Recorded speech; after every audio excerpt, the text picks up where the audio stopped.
terrorists attacked the Uri base in India's Jammu and Kashmir, claiming the lives of 18 Jawans on this day in 2016. 10 days after the Uri attack, India took the rare and tough decision to hit back at terror at its source.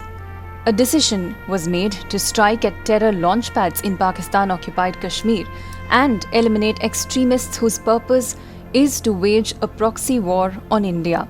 The operation was shrouded in secrecy, and only after the successful operation was it announced that Indian commandos were airdropped into Pakistan-occupied Kashmir, where they took out terror launchpads, inflicting heavy casualties on terrorists and those providing them a safe haven. India's response was the first of its kind during peacetime.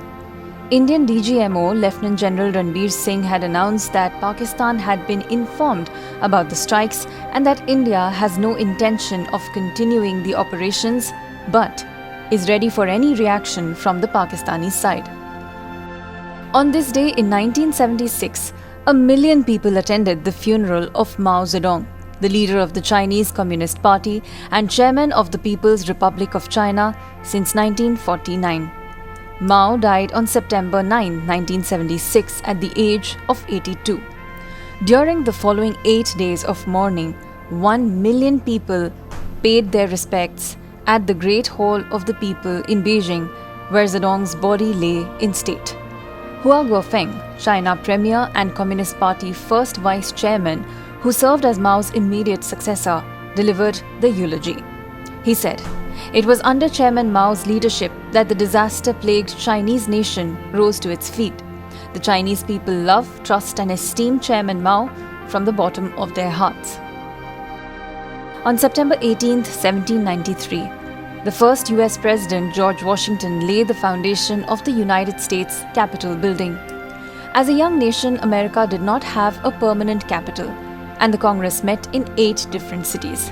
The capital was established as a place where lawmakers would meet. It serves as the home of the legislative branch of American government. The iconic building took nearly a century to complete, as it was stalled many times. Architects were replaced. The building was set on fire even by the British when they and the Americans were at war, among many other roadblocks. Today, the Capitol building is part of the Capitol complex, which includes 6 congressional office buildings and 3 Library of Congress buildings, all developed in the 19th and 20th centuries. Subscribe to One India channel and never miss an update.